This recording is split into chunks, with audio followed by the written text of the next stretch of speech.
Você ligado aqui na Rádio Ubuntu. Todo sábado às 10 da manhã e domingo às 10 da noite, você confere os maiores clássicos do rock and roll de todos os tempos no Rock 10. Uma contagem regressiva com grandes artistas, histórias e muitas informações. Rock 10. Todo sábado às 10 da manhã e domingo às 10 da noite, aqui, Rádio Ubuntu.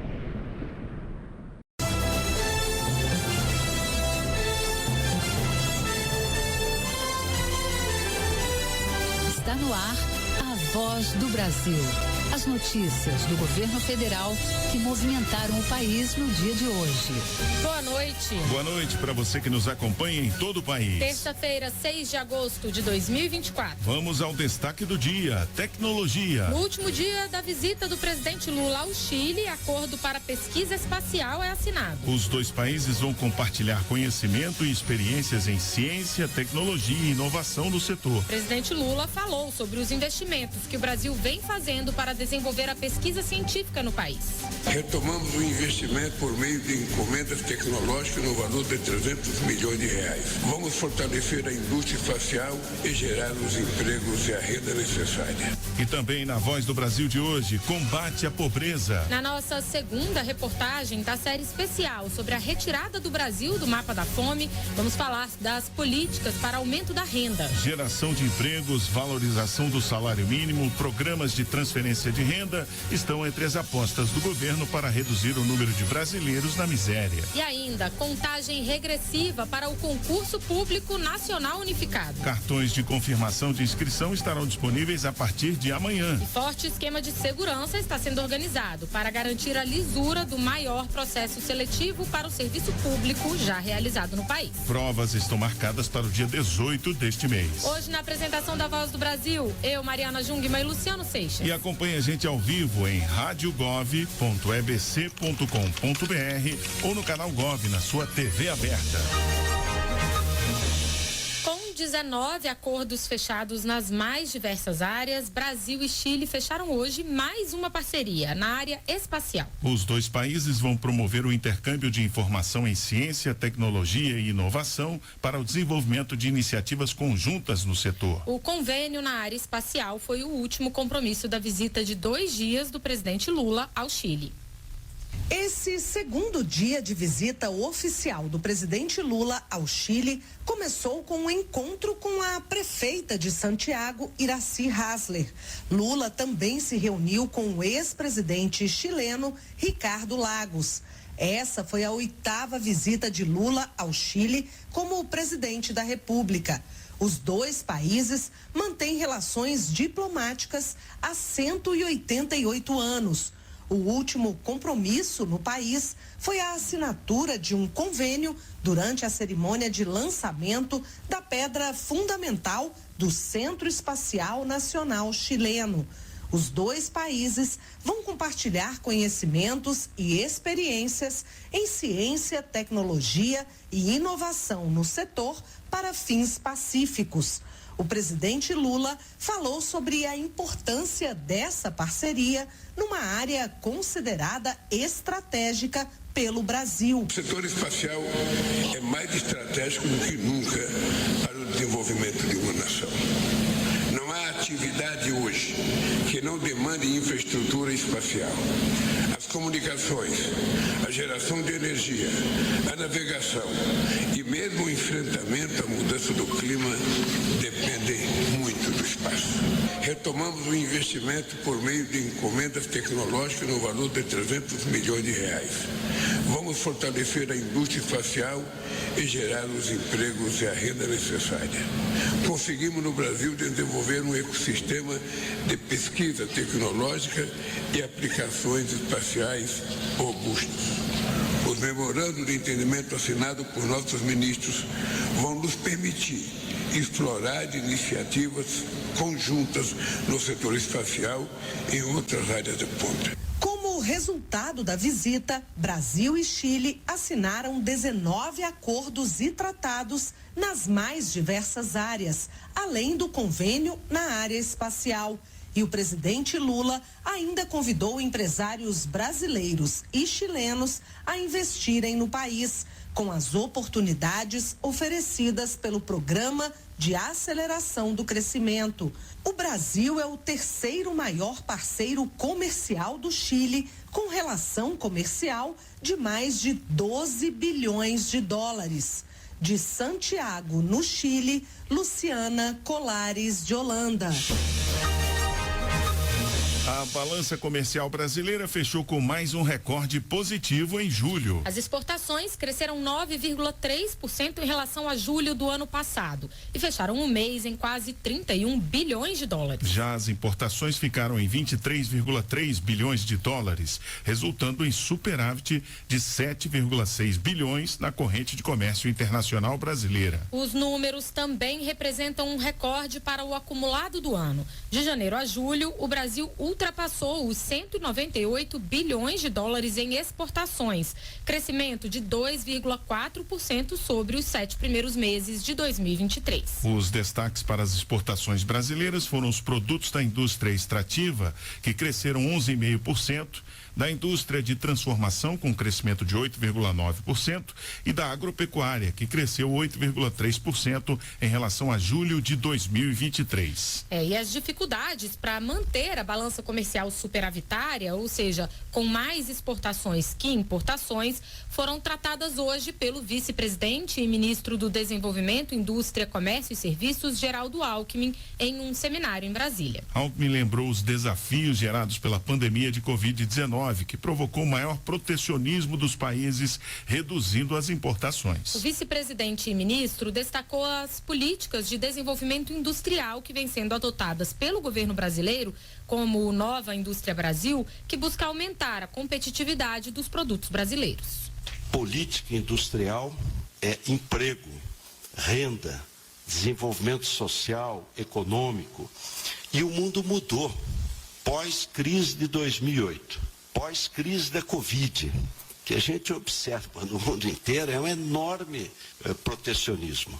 E as nações mais ricas são as que mais distorcem o comércio internacional. Então, nós temos que ter, de um lado, fazer defesa comercial, quando está na cara que está havendo um problema, e, de outro lado, trabalhar permanentemente para reduzirmos custos e termos melhor competitividade.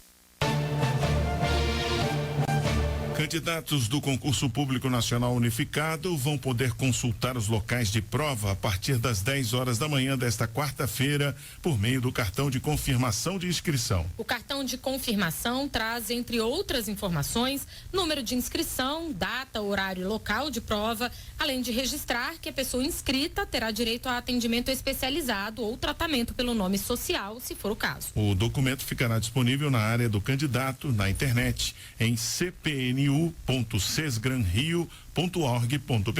É a mesma página na internet em que a pessoa fez a inscrição. Para acessar, é preciso fazer login com os dados da conta gov.br. A prova será realizada no dia 18 de agosto. 2.100.000 brasileiros vão concorrer a 6.640 vagas em 21 órgãos da administração federal. Esse será o maior processo seletivo para o serviço público da história do Brasil. A menos de 20 dias para a realização do concurso, o coordenador-geral de logística do certame, Alexandre Retamal, informou que, mesmo com o adiamento da seleção, não foi registrado o vazamento da prova e que será garantida a isonomia entre os candidatos. Todas as recomendações que esses órgãos de segurança estão nos trazendo, a gente está trabalhando com elas, trazendo para dentro do concurso, aprimorando a nossa logística de aplicação, a nossa logística de segurança, para que os candidatos possam fazer a prova com tranquilidade e saibam que naquele dia o que eles têm que fazer é manter a calma e fazer o seu melhor, porque o Ministério da Gestão e da Inovação também está trabalhando aqui para garantir a segurança e para que os candidatos possam ter a certeza de que a idoneidade e o nosso objetivo da democratização do acesso é verdadeiro. O MGI terá o auxílio da Secretaria Nacional da Segurança Pública, Polícia Federal, Polícia Rodoviária Federal, Agência Brasileira de Inteligência e das Secretarias de Segurança Pública estaduais, além da Fundação Sesgranrio, organizadora da seleção. Os estados do Acre, Amazonas, Pará e Roraima também contarão com o efetivo da Força Nacional, que atuará na proteção das provas e dos candidatos, para garantir o bom funcionamento e a lisura do processo seletivo em todas as suas etapas. Alexandre Retamal reforçou a importância do trabalho da equipe de segurança. Estamos prontos agora para que a prova aconteça e garantindo a segurança da prova, fizemos um esforço concentrado para que as provas permanecessem seguras todo esse período. Podem estar tranquilos, não houve vazamento, não houve violação, vocês vão poder fazer as provas com segurança. A estratégia de segurança também inclui a proibição da saída dos candidatos com o caderno de provas, para impedir que as quadrilhas tenham acesso às questões antes do final do exame. Também será proibido escrever no verso do cartão de confirmação. Mas os inscritos vão receber folhas para anotar as suas respostas e poderão levá-las para conferir com um gabarito posteriormente. E os candidatos do Norte precisam ficar ainda mais atentos aos horários de abertura e fechamento dos portões, por causa dos fusos horários diferentes do de Brasília. Os portões serão abertos às 5h30 da manhã no horário de Rio Branco e 6h30 no horário de Manaus, Rondônia e Roraima. E serão fechados às 6h30 e às 7h30, respectivamente. No período da tarde, a abertura será às 11 da manhã e ao meio-dia. Reportagem Nicola Ferreira.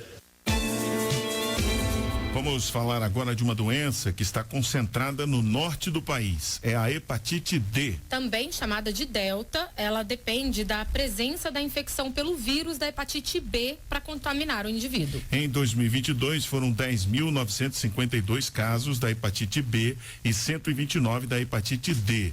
Em 2023, com a retomada das ações de prevenção, houve uma redução dos casos. 10.092 de hepatite B, 109 de hepatite D. Mais de 72% dos casos de hepatite D, ou da Delta, estão concentrados na região norte. E por isso o Ministério da Saúde vai realizar testagem inédita no local.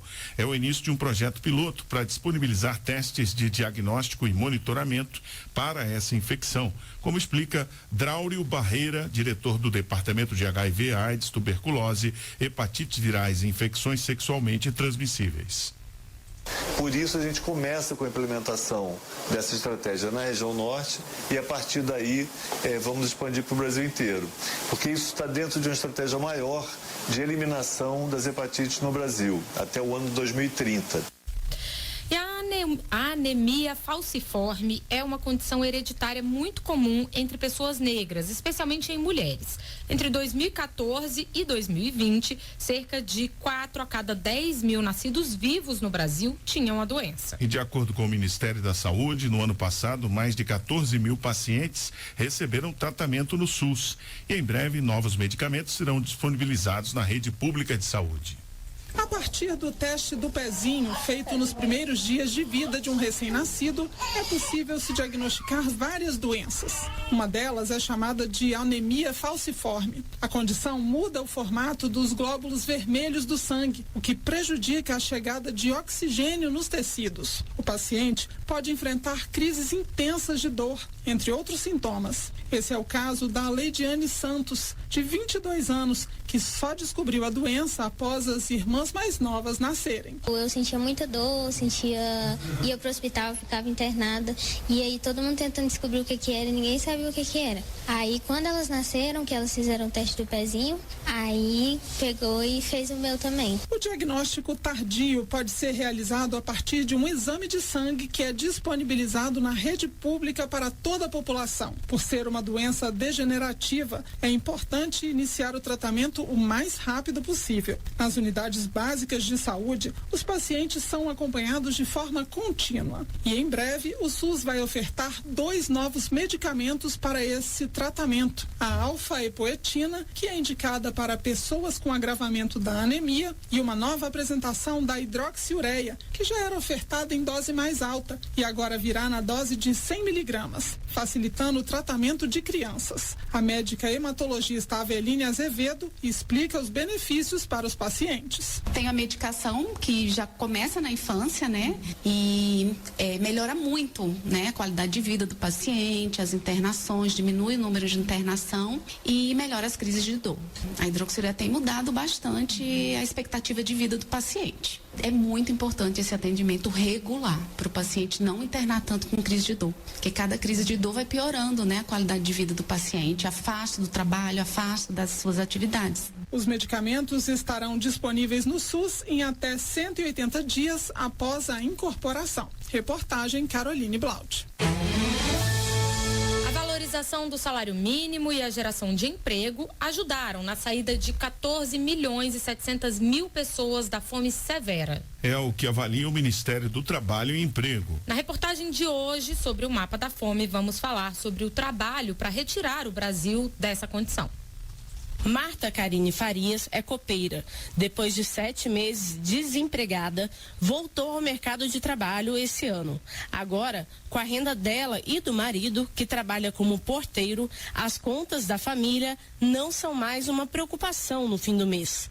E a renda com carteira assinada tem feito diferença para o casal e os 2 filhos pequenos. Trabalho é um trabalho formal, então tem meu salário, um ticket, então o ticket eu já uso para fazer a parte das compras. Então a nossa qualidade de vida acaba aumentando, né? Agora, por exemplo, antigamente, quando era só meu esposo trabalhando, a gente não tinha como sair, levar as crianças, por exemplo, no shopping, né? E passar aquela tarde em família. Eu e ele trabalhando, a gente já consegue fazer isso. A conquista de um emprego vem mudando a vida de pessoas, como Marta e sua família. Só nesse ano foram criadas 1.300.000 novas vagas de trabalho até o mês de junho, com carteira assinada. E o salário mínimo teve ganho de 6,97%, acima da inflação. Elementos que contribuem para a redução da pobreza, segundo o ministro do Trabalho e Emprego, Luiz Marinho. As contribuições que damos para combate à fome no país foram retomada da política de valorização do salário mínimo, ou seja, aumento real além da inflação. Isso eleva o salário médio, isso eleva os pisos salariais, isso aumenta a renda dos trabalhadores e trabalhadoras. Retomamos a política de correção das tabelas de imposto de renda. Isso levou à isenção no imposto de renda, na sua folha de pagamento, de até 2 salários mínimos. Isso também faz com que os baixos salários tenham maior poder de compra, contribuindo com o combate à fome. Gerar empregos contribui com o combate à fome. O mapa da fome, produzido pela Organização das Nações Unidas, mostrou que a insegurança alimentar severa caiu 85% no país em 2023. Isso significa que 14.700.000 pessoas deixaram de passar fome.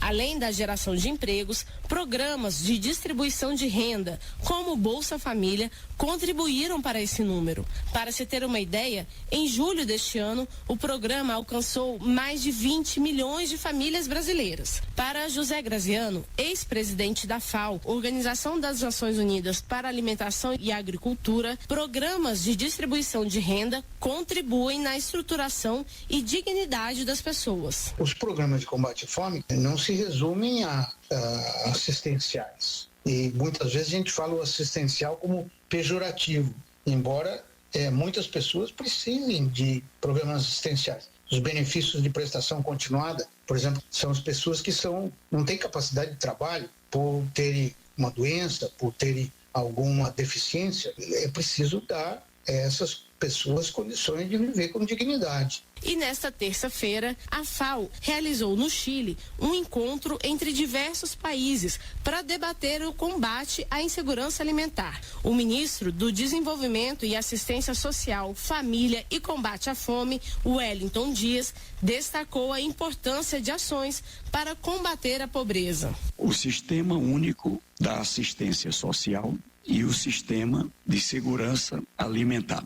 Você trabalha um conjunto de ações para resolver o problema da expectativa de vida. O que eu tenho que fazer para melhorar a expectativa de vida? A educação, para melhorar a renda. Em 2023, o governo brasileiro implementou o Plano Brasil Sem Fome, que concentra 80 ações e programas de 24 ministérios.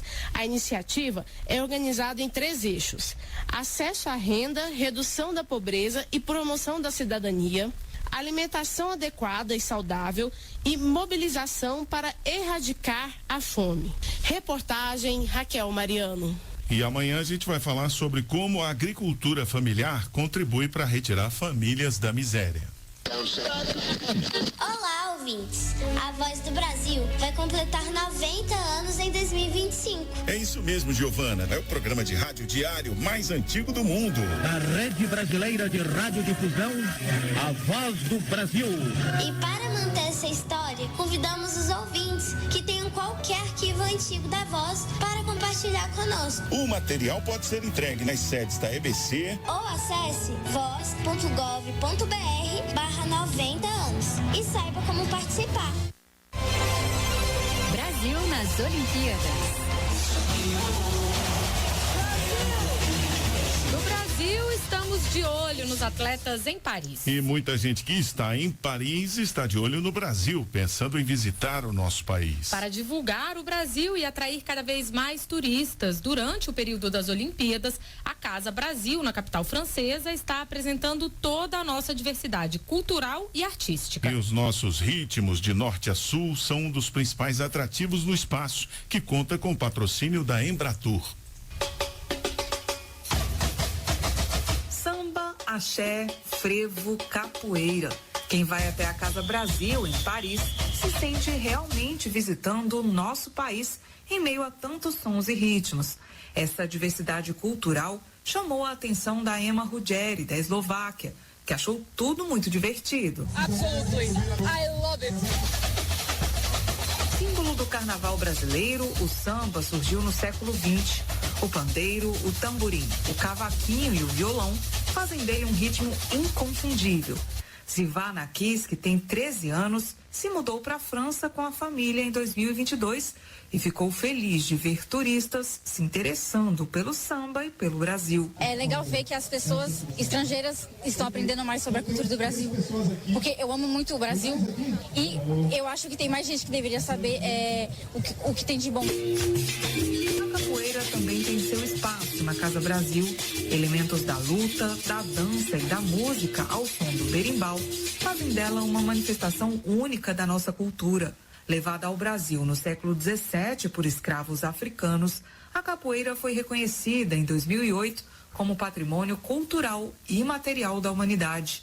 Antônia Ler é francesa e descobriu a capoeira com uma amiga brasileira na França. Depois que conheceu, nunca mais largou. Para mim é muito bom, porque a capoeira está no mundo tudo agora. Você possou aprender cada dia mais, né? Organizada pelo Comitê Olímpico Brasileiro para os Dias de Jogos em Paris, a Casa Brasil é patrocinada pela Embratur, a Agência Brasileira de Promoção Internacional do Turismo. E um dos focos é justamente apresentar a cultura brasileira para o mundo e atrair mais visitantes para o Brasil. Na casa, os visitantes podem conferir apresentações musicais e de dança todos os dias. Segundo o diretor de gestão da agência, Roberto Gevaert, a ideia é que todo o público possa vivenciar um pouco da diversidade cultural do nosso país. Primeiro que a casa é um sucesso, né? A gente está conseguindo todo dia lotar ela praticamente. Está mostrando um pedaço do Brasil muito importante. Tem oficina de carimbó, de axé, de samba, açaí, coxinha. Então a gente fez uma programação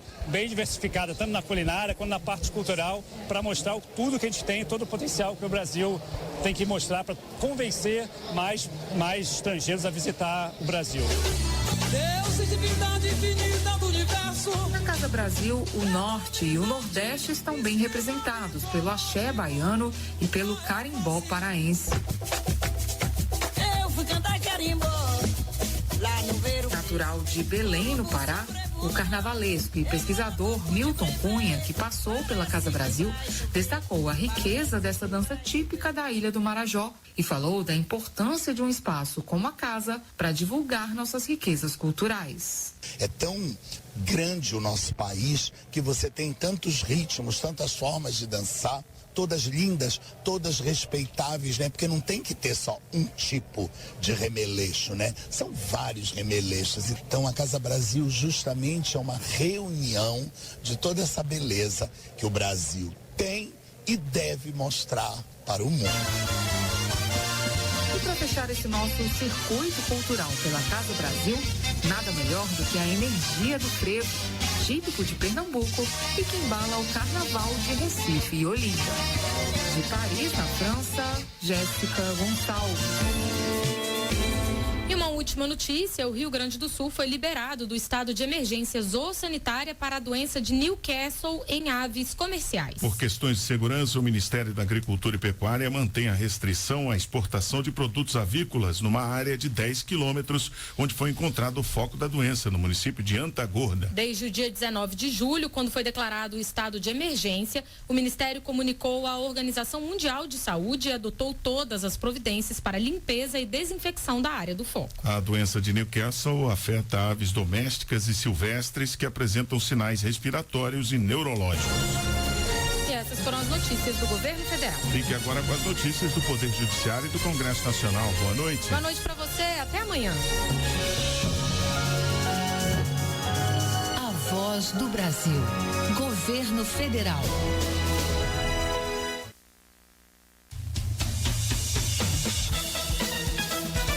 Você vai ouvir agora notícias do Poder Judiciário.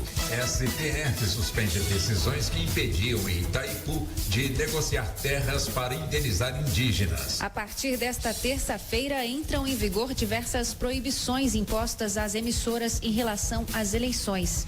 Justiça Federal aumenta a pena de empresário por sonegação fiscal. Boa noite, eu sou Ariana Fonseca. E eu sou Walter Lima. Supremo Tribunal Federal suspende trechos de 12 decisões da Justiça Federal no Paraná que impediam a Itaipu Binacional de negociar a compra de terras para indenizar comunidades indígenas afetadas pela implantação da usina hidrelétrica. Para o ministro Gerson Polito, as restrições prejudicam a tentativa de conciliação determinada pelo STF. Fernanda Porto. As decisões da Justiça Federal foram tomadas em ações relacionadas a conflitos fundiários entre proprietários rurais e comunidades indígenas. O entendimento foi que Itaipu não pode negociar a aquisição de terras nas ações ou a destinação de áreas. A empresa alega que não é parte nas ações e que a medida prejudica a tentativa de chegar a uma solução. Na decisão liminar, o ministro Dias Toffoli explicou que as restrições impostas pela Justiça Federal prejudicam a tentativa de conciliação determinada pelo STF. Toffoli destacou ainda que a empresa, como não é parte nas ações, não poderia ter sido julgada pela Justiça Federal. Pai pode ajuizar ação de produção antecipada de provas contra filho que serviriam, em tese, para excluí-lo de herança. Esse entendimento é do STJ. Fátima Uchoa. Um pai ajuizou a ação de produção antecipada de prova para documentar a suposta declaração do filho em redes sociais de que ele estaria envolvido na morte da ex-esposa por motivo patrimonial. O Tribunal de Justiça de São Paulo manteve a extinção da ação sem resolução de mérito. Já a terceira turma do STJ deu provimento ao recurso especial, considerando que a sentença deve ser anulada para haver prosseguimento à produção de provas. A relatora, ministra Nancy Andrighi, destacou que esse tipo de ação não trata de decisão sobre direitos, pois serve apenas para a documentação de fatos. Faltam 2 meses para as eleições municipais de 2024. E a partir de hoje, 6 de agosto, as emissoras de rádio e de televisão estão proibidas de dar tratamento privilegiado a candidatos, partidos, federações ou coligações. De acordo com o calendário eleitoral, as emissoras estão impedidas de divulgar o nome de programa que se refira a candidatos escolhidos em convenção. Os veículos de rádio e de televisão também não podem veicular propaganda política, filmes ou qualquer outro programa com crítica voltada a candidatos, partidos, federações ou coligações, com exceção dos debates e programas jornalísticos. As proibições têm como objetivo garantir a igualdade de tratamento entre os candidatos. Marinheiro não consegue anular férias no período destinado a folgas. A decisão é da 5ª turma do Tribunal Superior do Trabalho. Larissa de Paula. O trabalhador que prestava serviços à Petrobras no Rio de Janeiro pediu o pagamento em dobro das férias. O marinheiro alegou que a norma coletiva que permitia a combinação das férias com as folgas era inválida. O pedido não foi aceito em 1º e 2º graus. O TST considerou que o acordo é válido. A decisão acompanhou a tese de repercussão geral já fixada pelo STF, pois não retira o direito constitucional às férias anuais, nem nem desrespeita a negociação de 180 dias de descanso por ano. Justiça Federal aumenta a pena de empresário e outros 7 executivos do Grupo Meio Norte de Comunicação. Além do aumento da pena, também houve a condenação de 2 pessoas que haviam sido inocentadas em primeira instância. Kátia Dias. As pessoas e o empresário foram condenados por sonegação fiscal, lavagem de dinheiro, falsidade ideológica e associação criminosa. A dívida tributária do grupo chegou a quase 900 milhões de reais ainda no início das investigações em 2013. Com a apelação, o Ministério Público Federal conseguiu ainda que todos os acusados respondessem por lavagem de dinheiro. Você acompanha outras notícias do Poder Judiciário em 104,7 FM para DF em torno e também pela internet. Acesse rádio e tvjustiça.jus.br. E ouça ao vivo pelo Tunin. Acesse tunin.com ou baixe o aplicativo no seu celular. Uma boa noite. E até amanhã. Notícias do Poder Judiciário, uma produção da Rádio Justiça, Supremo Tribunal Federal.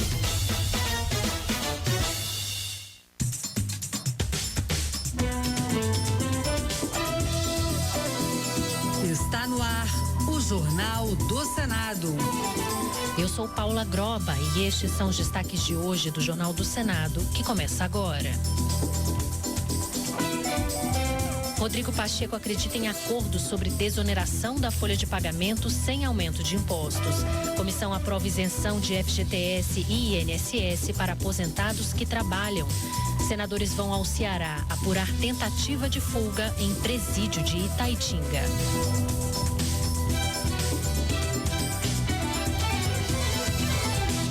Boa noite. A desoneração da folha de pagamento de setores da economia e municípios voltou ao centro dos debates no Senado após o recesso. O presidente do Senado, Rodrigo Pacheco, reafirmou hoje que a desoneração da folha de pagamento não acarretará aumento de impostos para compensar as perdas da União. O líder do governo, senador Randolfo Rodrigues, disse acreditar em um entendimento com sugestões de fontes feitas pelos senadores, como as receitas de multas das agências reguladoras. A repórter Érica Christian traz mais informações. O presidente do Senado, Rodrigo Pacheco, aguarda uma resposta do Ministério da Fazenda sobre o impacto da desoneração da folha de pagamento e o valor da arrecadação das fontes sugeridas pelos senadores. O projeto pendente de votação prevê a volta gradual da cobrança previdenciária de 17 setores da economia e dos pequenos municípios até 2028. Rodrigo Pacheco descartou o aumento de impostos ao citar as sugestões dos senadores, como a repatriação de bens de brasileiros no exterior e o pagamento de multas aplicadas pelas agências reguladoras. Nós tivemos já aprovadas apostas esportivas, também as importações até $50. Nós temos um rol muito extenso de medidas já tomadas, de medidas que podem ser tomadas sem que represente aumento de imposto. O líder do governo no Congresso Nacional, Randolfo Rodrigues, do PT do Amapá, acredita no entendimento nos próximos dias sem o aumento de impostos. Eu estou confiante que os novos cálculos da Fazenda, com as fontes propostas, serão o suficiente para resolvermos a desoneração. O Supremo Tribunal Federal estabeleceu o prazo de 11 de setembro para um acordo sobre a desoneração, sob pena de as empresas e as prefeituras voltarem a pagar os 20% da Previdência Social. O senador Paulo Paim, do PT do Rio Grande do Sul, pediu que sejam divulgadas as atas eleitorais do pleito presidencial na Venezuela, posição defendida pelo Brasil, Colômbia e México. O parlamentar ressaltou que muitos países clamam por transparência quanto aos resultados da eleição e lamentou as vidas perdidas e as centenas de pessoas detidas no país vizinho. Devemos nos solidarizar com o povo venezuelano e desejar que a paz e a fraternidade e o diálogo ressoem naquelas terras a partir da transparência e da divulgação das atas do processo eleitoral. O presidente do Senado, Rodrigo Pacheco, manifestou a solidariedade da presidência ao povo da Venezuela diante do número considerável de pessoas mortas e feridas devido à instabilidade política e social no país vizinho. Ele destacou que, em uma democracia, a lisura e a transparência do processo eleitoral, assegurando a prevalência da vontade do povo, são bases essenciais e insuperáveis. Acrescentou que o governo da Venezuela se afasta desses valores ao não demonstrá-los com clareza. Pacheco ressaltou que a luta pela democracia não nos permite ser seletivos e casuísticos e que toda violação deve ser apontada, prevenida e combatida, seja contra quem for. Se não cabe à presidência do Senado presumir fraude num país vizinho, é exigível que o governo desse país e a justiça desse país demonstrem com clareza, transparência e lisura o resultado eleitoral, sob pena deles poder ser apontado como fraudulento. E o plenário aprovou um acordo de cooperação e facilitação de investimentos entre o Brasil e o Equador. O relator da proposta no Senado avalia que o documento vai aproximar ainda mais os países. Repórter Luiz Felipe Liasbra. O plenário aprovou o acordo de cooperação e facilitação de investimentos entre o Brasil e o Equador, que foi assinado em Nova York em 2019. Pelo documento, os dois países se comprometem em adotar medidas regulatórias, criar mecanismos de governança e cooperação, além de prevenir e solucionar controvérsias. O objetivo do acordo é a facilitação de remessas de capitais e de divisas entre as duas nações. O relator da Comissão de Relações Exteriores, senador Chico Rodrigues, do PSB de Roraima, avaliou que o documento vai aproximar ainda mais os dois países. Brasil e Equador possuem atualmente mais de 100 acordos bilaterais em vigor, os quais tratam de temas variados, como a cooperação técnica, a mobilidade humana e até mesmo a promoção comercial. Assim, é pertinente entender e estender os contatos bilaterais à cooperação e facilitação de investimentos. O acordo vai entrar em vigor 90 dias depois do recebimento da notificação diplomática aos países.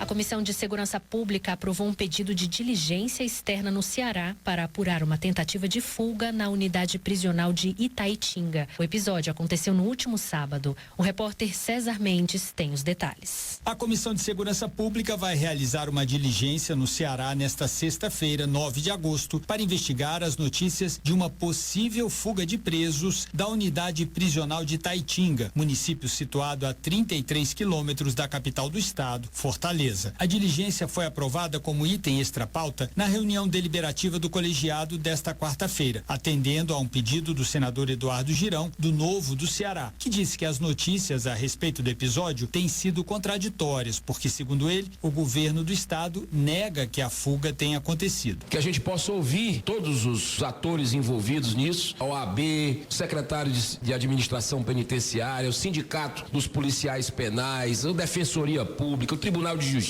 Vou convidar senadores também que possam estar conosco. A gente precisa, nesse momento, de contradição. O governo diz uma coisa, o sindicato diz outra. O senador Estifo acabou de falar aqui para mim e para o senador Mourão que já tem informações que os presos chegaram no Rio Grande do Norte e o governo diz que não houve fuga. Então, o que é que houve? Cadê a lista? Quem fugiu? Não fugiu? Eduardo Girão anunciou que a diligência aprovada pela Comissão de Segurança Pública está marcada para as 10 horas da manhã de sexta-feira na Assembleia Legislativa do Ceará. E a Comissão de Educação vai ouvir o ministro Camilo Santana. O convite aprovado nesta terça-feira pede que o ministro da Educação explique distorções nas contas do MEC apontadas pela Controladoria Geral da União. Repórter Marcela Cunha. A Comissão de Educação aprovou um requerimento convidando o ministro da Educação, Camilo Santana, a prestar informações sobre uma distorção de 2,7 bilhões de reais nas contas da pasta referentes ao ano de 2023. A diferença foi identificada pela Controladoria Geral da União em uma auditoria, como explicou a autora do pedido, senadora Damares Alves, do Republicanos do Distrito Federal. O presidente da comissão, senador Flávio Arnes, do PSB do Paraná, propôs aproveitar a ida do ministro à comissão para debater outros 3 temas, entre eles as carreiras do FNDE, o Fundo Nacional de Desenvolvimento da Educação, e do INEP, o Instituto Nacional de Estudos e Pesquisas Educacionais, Anísio Teixeira. Um dos itens é a questão das carreiras do FNDE e do INEP. E as notícias que estamos vendo pelos meios de comunicação são de que talvez os órgãos entrem em estado de greve por falta de atendimento, de diálogo, né, particularmente com o Ministério da Gestão. Arnes também quer saber sobre os desdobramentos do novo ensino médio recentemente aprovado pelo Congresso Nacional e sobre a proposta enviada pelo governo do próximo Plano Nacional de Educação. A reunião ainda não tem data marcada.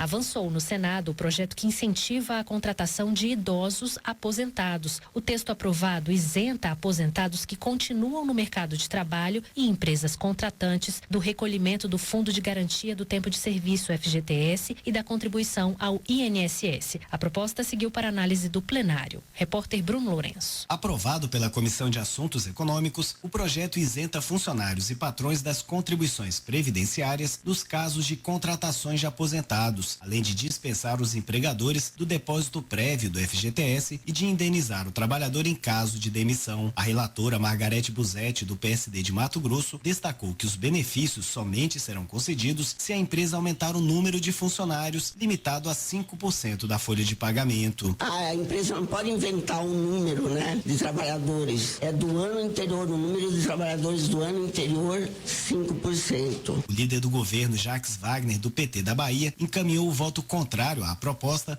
por conta do custo para a Previdência. Eu sei que a pessoa já está aposentada e não fará jus a uma nova aposentadoria, mas na medida que ela senta no lugar de alguém que não estaria aposentado ou não está, evidentemente seria menos uma contribuição. O projeto, que segue para o plenário, também cria o cadastro de vagas para aposentados no Sistema Nacional de Emprego.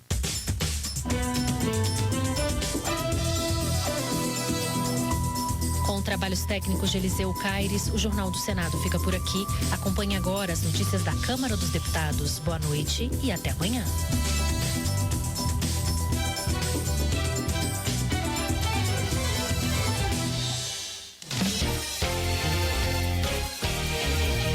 Jornal Câmara dos Deputados. Avança na Câmara projeto que cria a Semana Olímpica e Paralímpica nas escolas públicas. Deputados reconhecem música de Sebastião Tapajós como manifestação da cultura nacional. Governo avalia a proposta que regulamenta a inteligência artificial como madura e equilibrada. Boa noite. Em audiência pública sob a regulação das redes sociais e da inteligência artificial, representantes do governo consideraram a proposta que trata do assunto como madura e equilibrada. A repórter Lara Rage acompanhou o debate sobre o tema realizado pelo Conselho de Comunicação Social do Congresso e tem os detalhes.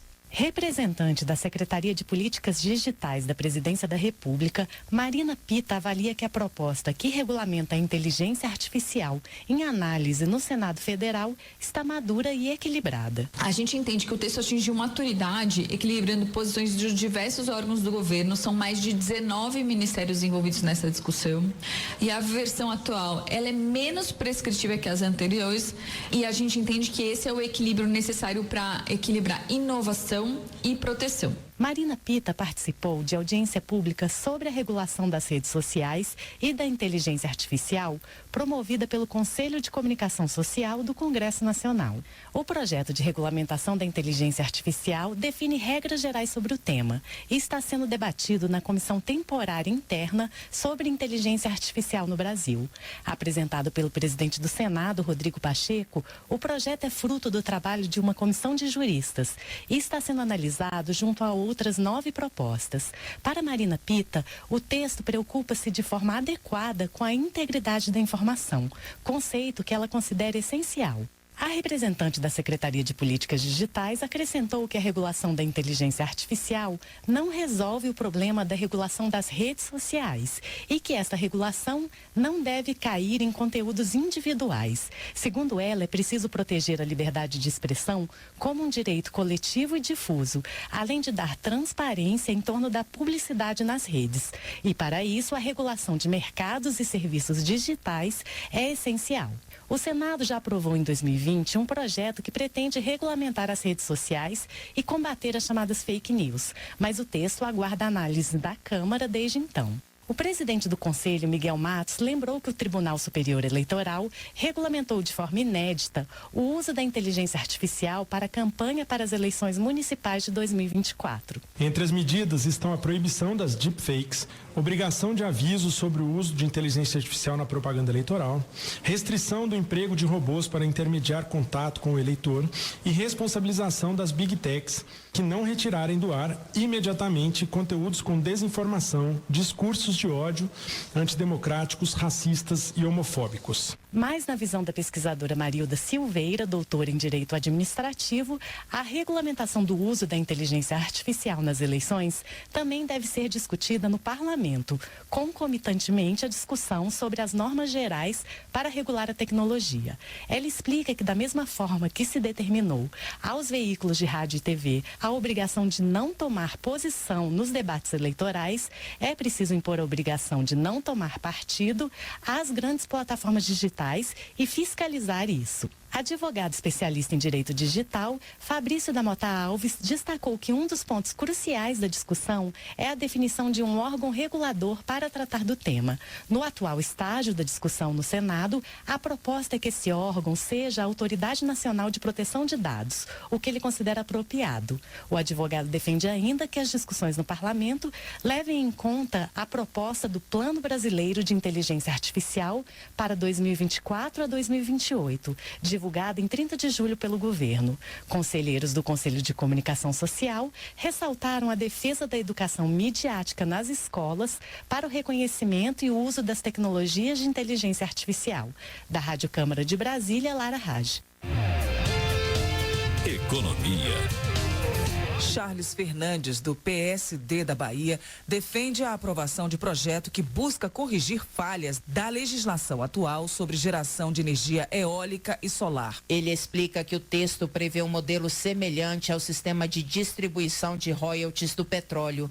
De acordo com o parlamentar, a compensação financeira seria de 7% sobre o valor da energia elétrica produzida. São milhões e milhões de reais que estão ganhando as empresas geradoras de energias renováveis, mas o que está deixando para os municípios? É nesse projeto que nós queremos que as empresas paguem a compensação financeira dos royalties para os municípios geradores de energia, não só eólica como solar. E na nossa região, na região de Guanabi, nós temos hoje um dos maiores parques eólicos da América Latina. Então, o que nós queremos com esse projeto é que os municípios tenham essa compensação na geração de energia, para que fique dividendos para os municípios, para que os municípios possam aplicar na área social, na área da saúde, na área de infraestrutura, na área da agricultura familiar. Charles Fernandes reitera que, além de uma compensação financeira pela implementação dos parques eólicos e solares, já prevista em lei, os municípios devem receber recursos pela geração de energia limpa.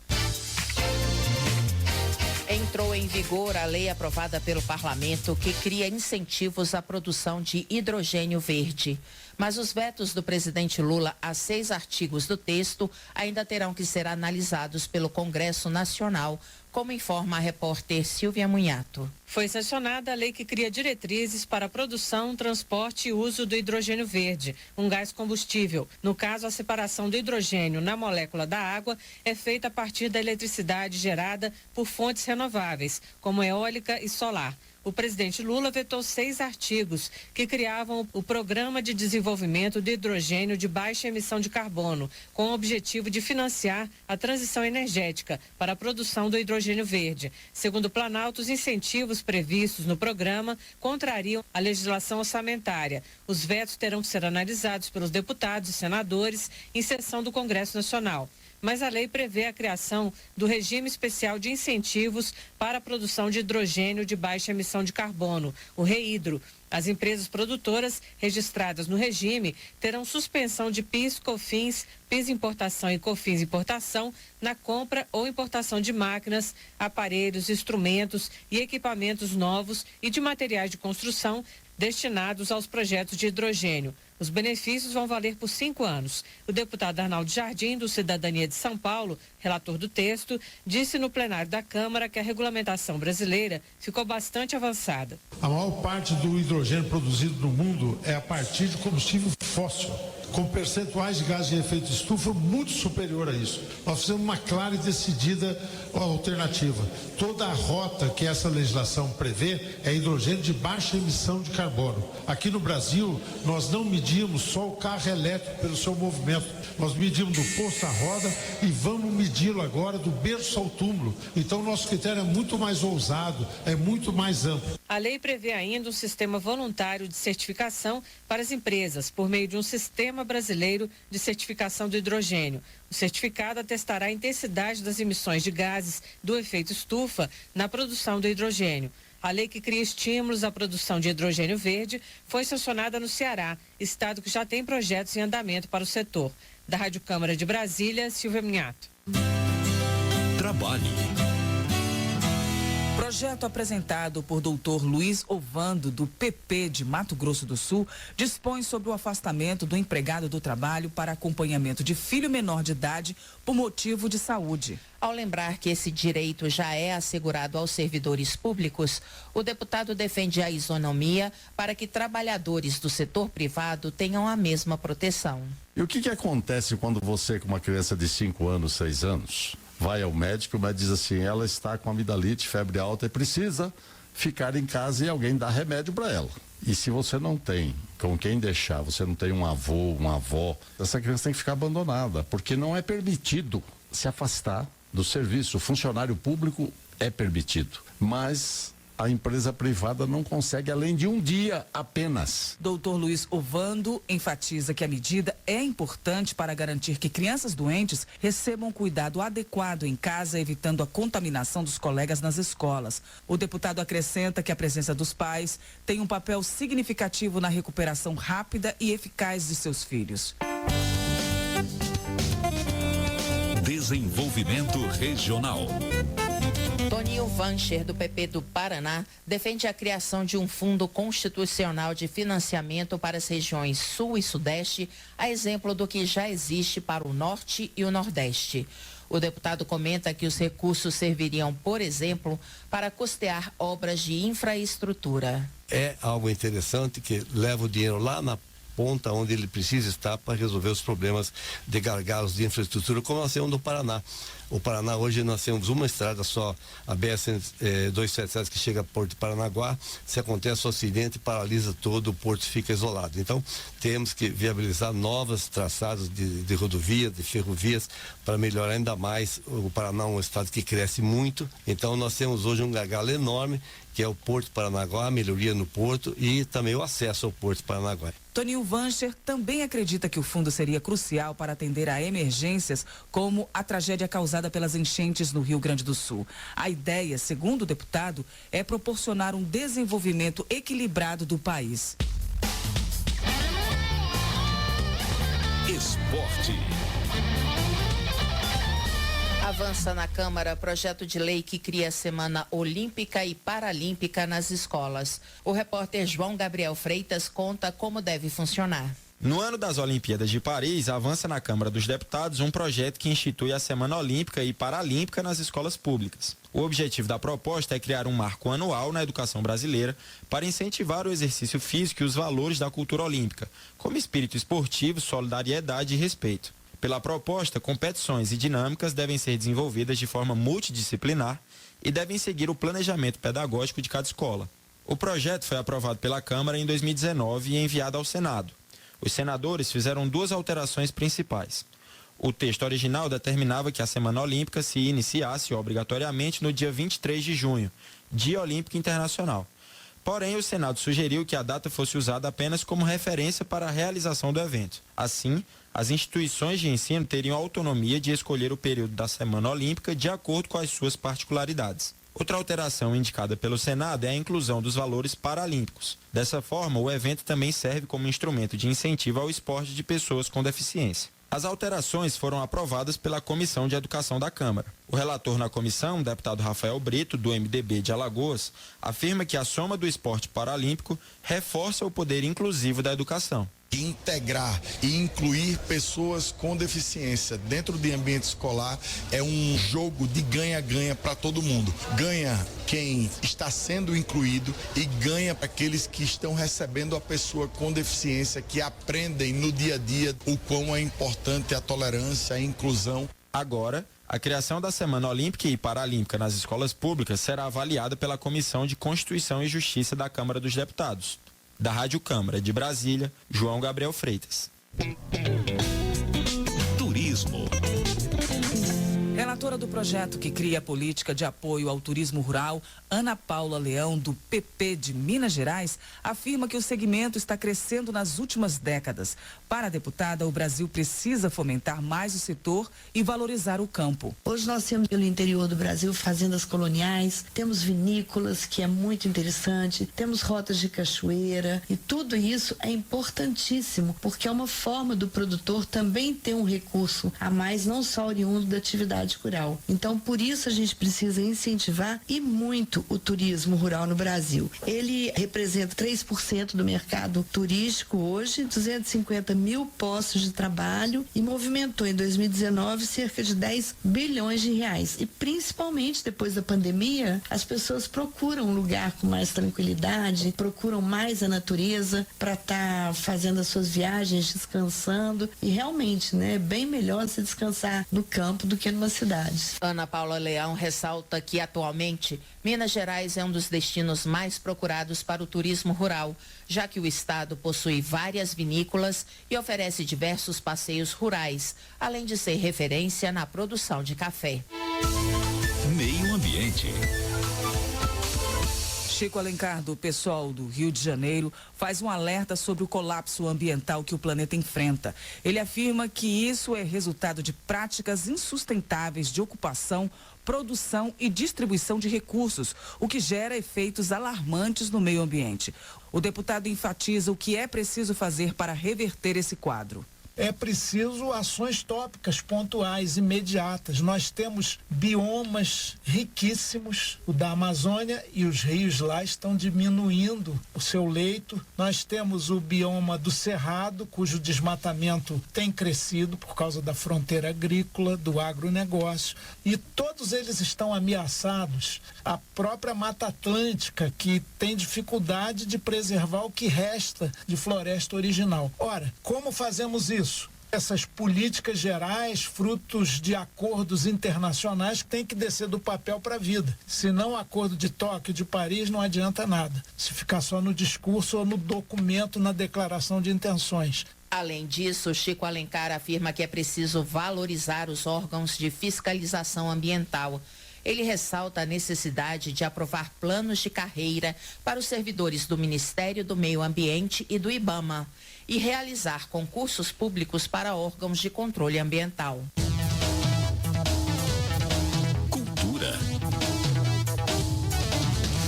Câmara reconhece música de Sebastião Tapajós como manifestação da cultura nacional. Conheça um pouco da obra do violonista na reportagem de José Carlos Oliveira. A Câmara dos Deputados aprovou o projeto de lei que reconhece o conjunto de composições do violonista Sebastião Tapajós como manifestação da cultura nacional. Além de valorizar a obra do artista, a medida contribui para a preservação e a difusão das técnicas de composição que ele desenvolveu ao longo da vida. Para virar lei, a medida ainda depende da aprovação final do Senado. Durante os 2 anos de análise nas comissões da Câmara, deputados relembraram a trajetória do músico paraense que nasceu em 16 de abril de 1943. Foi o caso de Raimundo Santos, do PSD do Pará, na Comissão de Cultura. Ele nasceu dentro de um barco que se engrava ali as águas do rio Surubim, em Alenquer, indo para Santarém. Morou em Santarém, deixou mais de 60 álbuns, era arranjador, instrumentista, compositor. Sebastião Pena Marcião adotou como sobrenome artístico a referência ao rio Tapajós, que banha Santarém.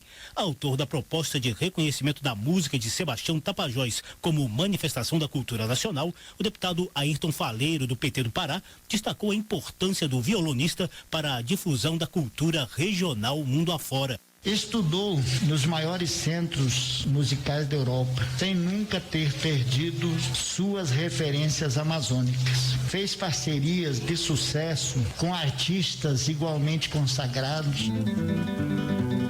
Ao fundo, o Tapajós toca um trecho de Verano Porteño, do ícone do tango argentino Astor Piazzolla. Ao longo da carreira, o paraense teve duetos memoráveis com Valdir Azevedo, mestre do chorinho, Sivuca e Hermeto Pascoal, de múltiplas brasilidades nos ritmos instrumentais, Zimbo Trio, que transitava entre o jazz e a bossa nova.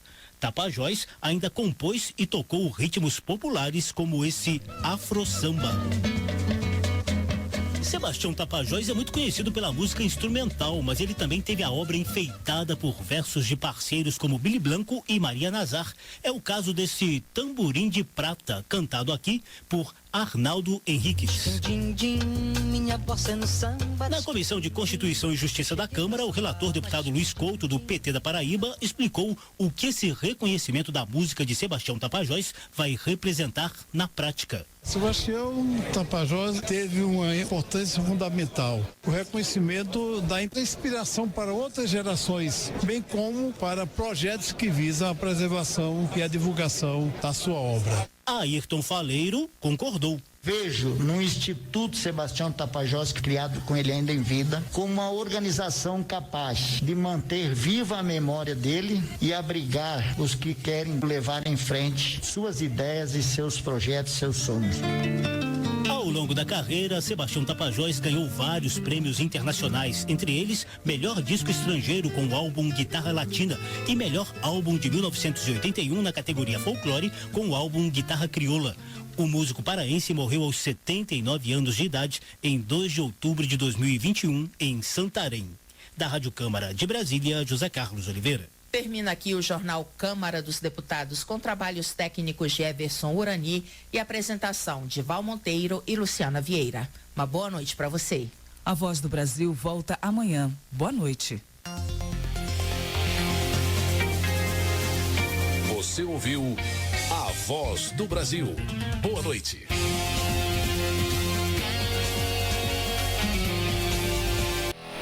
Você ligado aqui na Rádio Ubuntu. Todo sábado às 10 da manhã e domingo às 10 da noite, você confere os maiores clássicos do rock and roll de todos os tempos no Rock 10. Uma contagem regressiva com grandes artistas, histórias e muitas informações. Rock 10.